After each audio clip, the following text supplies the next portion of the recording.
Bismillahirrahmanirrahim. Assalamualaikum warahmatullahi wabarakatuh. Halo para pemirsa channel YouTube Jam-Jam Jadulin Channel TV dimanapun kalian berada. Alhamdulillah pada kesempatan video kali ini kita dapat berjumpa kembali di Jam-Jam Jadulin Channel TV. Oke, pada video kali ini spesial khusus untuk para subscriber saya yang memiliki toko dan sering kedatangan pengamen. Nah, di video kali ini saya akan menyampaikan peraturan pengamen Pasar Malangbong, ya, peraturan dari pengamen Pasar Malangbong dan tata cara ketika kita sedang meminta uang ke tiap toko-toko. Jadi saya akan menjelaskannya secara mendetail, teman-teman ya.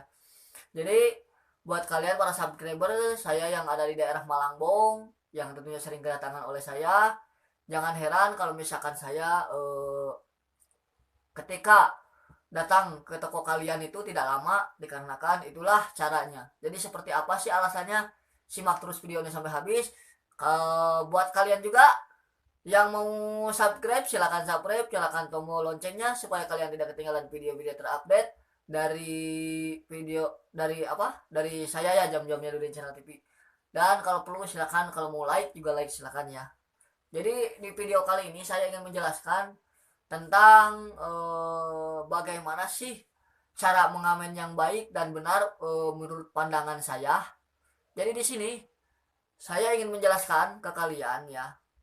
Banyak di luaran sana para pengamen yang orang-orang yang normal yang mereka itu bisa dibilang hanya butuh uangnya saja, hanya butuh dengan yang namanya uang makan seperti itu, tapi tidak mementingkan apa namanya bagaimana sikap mereka ketika bekerja ya, sikap mereka apakah mereka itu dengan meminta uang itu harus memaksa atau tidak, baik maupun itu di kalangan pengemis, pengamen, baik maupun apapun itu profesinya yang berhubungan dengan cara meminta uang, baik maupun sumbangan seperti itu. Nah, di sini kita akan menjelaskan peraturan pengamen Pasar Malangbong. Yang pertama, peraturan dari kami pengamen Pasar Malangbong, ketika datang ke toko, nomor satu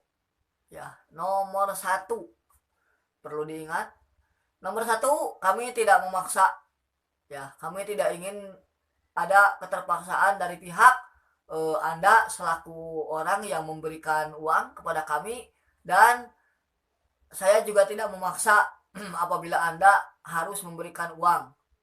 Dari nilai jumlah tidak diperhitungkan seperti itu, asalkan jangan 200 rupiah atau 200 perak. Karena memang itu di zaman sekarang itu apa yang mau dibeli dengan uang 200 perak, minimal paling 500. Itu yang pertama. Jadi yang pertama itu sudah jelas ya, saya ulangi lagi, tidak ada keterpaksaan. Jadi yang pertama ini adalah dari saya tidak memaksa, dari Anda juga yang tidak yang punya toko tidak harus mengeluarkan uang, begitu, seikhlasnya saja dan seadanya saja. Ya, itu yang pertama.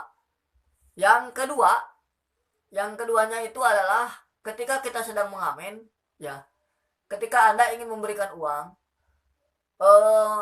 saya ingin mengingatkan aja kepada Anda ya, para subscriber saya dimanapun Anda berada, semoga saja video ini bisa memberikan jawaban pada kalian tentang hal ini. Jadi yang keduanya adalah sikap saya ketika saya mengamen. Kenapa saya terkadang suka tidak lama? Itu dikarenakan saya memiliki waktu. Waktu yang harus saya tentukan itu berdasarkan sesuai dengan waktu yang sudah saya tentukan, misalkan 2 detik atau 3 detik seperti itu kan, karena lagu itu durasinya menit ya, lagu berdurasikan menit. Jadi yang kita ambil itu misalkan 2 detik, 3 detik, nggak ada yang ngasih, udah cabut.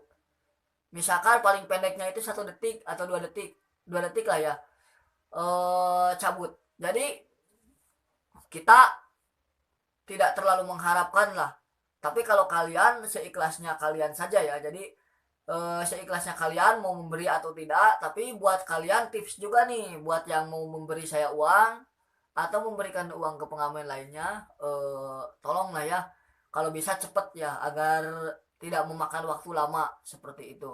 Kenapa saya katakan tidak memakan waktu lama? Dikarenakan kalau misalkan kalian terlalu lama memberikan uang kepada saya, otomatis kesannya itu akan sedikitnya saya terlihat memaksa. Tapi kalau misalkan kalian memang ada yang bertanya ke kalian, kenapa itu pengamen lama-lama banget sih di toko kalian, gitu misalkan. Kalian tinggal jawab saja, saya mau memberikan uang tapi uangnya ambil dulu atau seperti apa. Kan memang terkadang ada orang itu yang mau ngambil dulu atau tidak. Itu yang kedua. Yang ketiga adalah jarak waktu kalian, ya. Jarak waktu kalian memberikan uang kepada saya. Itu saya harus menunggu terkadang, ya. Harus menunggu ketika kalian mau mengambil uang, misalkan kalian tidak mengambil uangnya itu dari saku kalian atau dari laci kalian, ya, dari laci kalian karena kalian kan pedagang, ya. Jadi untuk kita ya di sini, kalau misalkan eh, kalian bilang ini ke kita, ya ke saya itu, apa namanya itu, nanti dulu katanya, uangnya mau ngambil dulu, boleh ya, itu seperti itu. Jadi kita tunggu, eh, dan kita pasti menunggunya gitulah. Tapi saya ingin apa mengatakan di sini, ya, menggarisbawahinya saja di sini, untuk kalian yang mau memberikan uang kepada saya, jika kalian bertemu dengan saya jangan lama-lama, hanya cukup waktu sebentar saja. Kalau bisa ya jangan terlalu lama dan juga jangan dipermainkan seperti itu. Karena hal itu akan merusak image tentang peraturan kita. Itu yang ketiga. Yang kedua itu sudah, yang ketiga itu sudah, yang selanjutnya ini, ya, yang keempat kayaknya ini, ya. Yang selanjutnya itu pokoknya yang selanjutnya ini adalah mengamen di tempat yang ramai. Misalkan seperti di kantor pos, ya, di kantor pos, di bank. Ada beberapa pusat perbelanjaan yang tidak kita datangi seperti itu, ya. Di antaranya ada Indomart, Yomart, dan juga Alfamart. Itu adalah peraturan yang eh, tidak boleh dilanggar bagi kami, pengamen Pasar Malangbong. Terutama di kantor pos. Kantor pos juga kita lihat dulu. Jadi pernah saya mendapatkan sedikit apa namanya? Ya intinya dari pengusaha mikro kecil, pedagang mainan, ya, di Limbangan. Itu waktu itu kantor pos sedang ramai, ya, sedang ramai, dan ketika itu dia melarang saya untuk menyetel volume itu besar, ya, karena memang mengganggu nanti ke juru tulis seperti itu, ke yang ada di dalam kantor. Tidak seperti itu. Jadi saya tegaskan, untuk di kantor pos kita akan lihat ramainya orang, terus ketertibannya dari volume itu juga sangat penting bagi kami. Kenapa sangat penting? Kalau volume itu rata-rata, kalau misalkan di tempat yang sekira-kiranya akan mengganggu kepada ketertiban yang ada di dalam kantor, kita tidak apa namanya, tidak akan um, melanggar peraturan kita sendiri.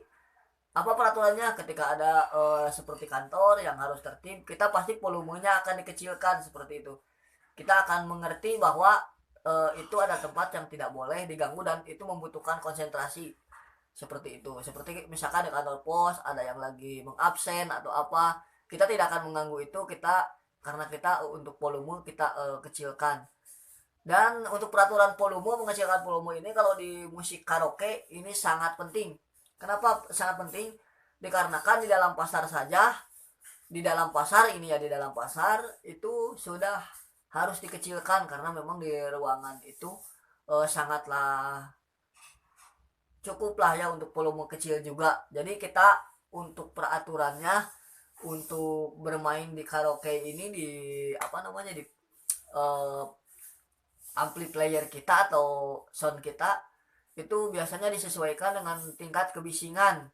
Kalau tingkat kebisingannya sangat rendah dan itu ruangannya di pasar atau tidak ada kebisingan apapun, kita akan mengecilkan volume kita. Kalau misalkan tingkat kebisingannya tinggi seperti di jalan mobil, seperti di pertokoan, itu kebisingan kita tidak akan apa namanya, tidak akan kita, intinya kita tidak akan sampai tidak menyesuaikannya. Jadi kita sesuaikan lagi dengan tingkat kebisingan yang ada, seperti itu. Kalau di pasar, di pertokoan itu kan bising dengan suara mobil gitu kan, dengan suara motor, itu pasti akan agak besar dikit dikarenakan kita juga apa namanya, butuh kontrol, karena kita juga bukan pemain yang pengamen yang apa namanya, tidak mementingkan kualitas. Jadi intinya tidak mengecewakan kalian lah intinya. Jadi dari mulai cara meminta uang, dari cara kita melihat dari sisi keramaian, ya walaupun saya tunanetra ya, tunanetra low vision, tapi saya masih bisa punya jarak pandang sedikit, dan itu bisa merasakan di mana di situ keramaiannya, atau tingkat antrian atau tingkat volume orangnya itu, kesibukannya itu seperti apa. Dan ini yang terakhir adalah tidak mengganggu transaksi jual beli orang yang ada di ruko atau di jongkok atau di tempat lapak penjual itu berdagang. Misalkan gini, pedagang ini, misalkan pedagang si A ya, pedagang si A sedang bertransaksi dengan pembelinya. Itu kita ketika kita meminta uang itu, kita tidak akan memaksa dia untuk memberikan uang. Misalkan kan ada tuh pengamen-pengamen yang lain ya, pengamen yang lain sebelum mereka dikasih uang itu mereka tidak akan pergi. Jadi mereka itu seperti mengancam gitu kepada orang yang eh, diameninya, atau orang yang konsumen si pengamen itu sendiri. Jadi ancamannya ketika gua misalkan ini ya, misalkan saya nggak dikasih uang sama kamu, misalkan saya akan diam saja di sini sebelum kamu memberikan uang kepada saya. Nah, itu tidak ya, di dalam kamus pengamen pasar Malangbong itu tidak ada. Jadi kita kalau misalkan melihat penjual dan pembeli itu bertransaksi, itu kita akan next, kita akan lewat ya. Kita akan lewat dan kita hanya menerima kesadaran dari kalian saja, baik maupun dari penjual, baik maupun dari pembeli atau orang yang ke pasar, seperti itu kalau yang di pasar ya. Itu untuk apa namanya, untuk info ya, sekedar info buat kalian agar kalian juga lebih tahu ya, mana yang pengamen yang sekiranya memaksa dan pengamen yang tidak memaksa, seperti itu. Karena memang banyak sekali keluhan-keluhan yang saya alami, dan keluhan-keluhan yang saya dengar dari para pemilik toko, yang tentunya saya dengar, walaupun mereka tidak bilang langsung ke saya, tapi mereka ketika permisi atau memberikan cara permisinya itu apa namanya, ketika tidak ingin memberikan uang, mereka selalu teriak dan selalu seperti emosi, seperti itu. Nah, buat kalian para subscriber, buat kalian para penonton channel YouTube Jam-Jam Janudin Channel TV, baik maupun itu yang punya toko, yang punya ruko, yang punya warung, yang punya apalah tempat jualan yang sering kedatangan pengamen, tips dari saya, saran dari saya, sarannya yang pertama yaitu, kalau kalian menemukan pengamen yang menjengkelkan dan memaksa, kalian tinggal pilih, kalian biarkan atau kalian kasih uang, seperti itu. Karena pilihan ada di tangan kalian, bukan ada di tangan kita selaku pengamen. Karena kalau di pengamen itu kita hanya berusaha ya. Jadi misalkan kalau kita dikasih syukur, kalau tidak dikasih juga tidak apa-apa. Jadi intinya begini, kalau dari saya apa slogan dari saya, ada yang ngasih, saya dapat makan untuk uang makan sehari-hari.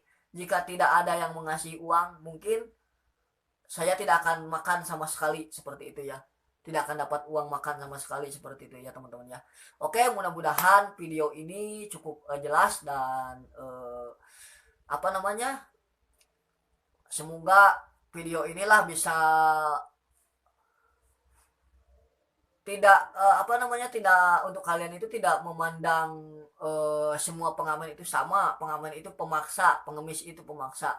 Karena yang benar itu adalah eh, ketika kalian memberikan uang seikhlasnya dengan hati kalian, kalian mau memberi atau tidak, tidak memberi tidak apa-apa, memberi alhamdulillah gitu ya, seperti itu. Jadi kita tidak ada pemaksaan dan waktu pun itu kita sudah tentukan, seperti itu teman-teman ya. Jadi jelas ya buat kalian para subscriber yang tentunya punya toko, yang punya ruko atau apapun itu tempat jualannya yang sering kedatangan pengamen, tidak usah pusing-pusing. Dan untuk saran yang keduanya itu, ketika kalian menemukan pengamen yang memaksa, ciri-ciri pengamen yang tidak memaksa itu, mereka tidak diberi ataupun diberi uang pun mereka akan memberi akan mengenakan waktu. Jadi ketika mereka mengamen ke situ, misalkan datang ke toko kalian 1 detik atau 2 detik atau 3 detik, itu mereka akan pergi. Berbeda dengan pengamen yang memaksa. Pengamen yang memaksa itu sebelum kalian memberikan uang, itu pasti kalian akan dipaksanya atau mereka itu akan diam seperti itu sebelum ada yang memberikan uang kepada dia. Tapi di kita tidak ya. Nanti insya Allah setelah kamera GoPro saya hidup, saya akan memberikan sampel kepada kalian dan ingin memberikan contoh. Kita akan nge-vlog langsung di jalan bagaimana perbedaan saya dengan pengamen lain, seperti itu. Nanti kita akan coba review seperti itu, kita akan coba perlihatkan. Oke, nampaknya itu saja yang dapat saya sampaikan pada kesempatan video kali ini. Semoga bermanfaat dan semoga video ini bisa menjawab pertanyaan kalian tentang si pengamen yang suka memaksa, seperti itu. Jadi jangan pukul rata saya dengan pengamen lain, dikarenakan saya ada aturannya, ada aturannya dan ada penataan waktunya kapan saya harus pergi dan kapan saya harus memintai uang ke toko kalian. Tapi saya juga tidak memaksa dan tidak mengharapkan pemberian dari kalian, tapi saya mengharapkan keikhlasan dan keridoannya dari kalian untuk kalian memberikan uang. Jadi saya tidak akan diam di toko kalian sebelum kalian memberikan uang. Justru kita akan merasa menjadi seorang pengamen yang pecundang. Dalam artian pecundang itu, kita akan menjadi seorang pengamen yang bodoh ketika kita memaksa ke pemilik toko, seperti itu ya. Oke, mudah-mudahan bermanfaat. Sekali lagi saya ingatkan untuk mengetes apakah pengamen itu memaksa atau tidak. Kalian coba biarkan saja dulu. Kalau misalkan kalian melihat pengamen itu diam sebelum kalian memberikan uang, atau kalian tidak niat dalam hati tidak ingin memberikan uang kepada pengamen itu, ketika pengamen itu diam dan diamnya itu agak lama, itu pasti pengamen memaksa. Tapi kalau misalkan pengamen itu tidak lama diamnya di toko kalian, itu pengamen bagus teman-teman, tidak memaksa dan tidak mengharapkan kalian memberikan uang kepada dirinya, seperti itu. Oke, semoga video ini bermanfaat. Sekali lagi yang belum subscribe, silakan subscribe, nyalakan tombol loncengnya, dukung saya, seorang pengamen yang ingin menjadi YouTuber ya. Seorang pengamen yang sedang mencoba menjadi YouTuber. Jadi jangan lupa dukung saya dengan cara subscribe, like, comment, and share ya. Jadi kalau kalian ada yang kurang paham di video ini, silahkan kalian komen di bawah ya. Komen di bawah. Kalau ada yang belum paham, nanti saya jawab. Karena saya YouTuber yang bertanggung jawab. Oke, sekian, terima kasih. Billahi taufiq wal hidayah. Wassalamualaikum warahmatullahi wabarakatuh. Salam dari saya, Jam-Jam Jainuddin Channel TV. Terima kasih yang sudah nonton ya.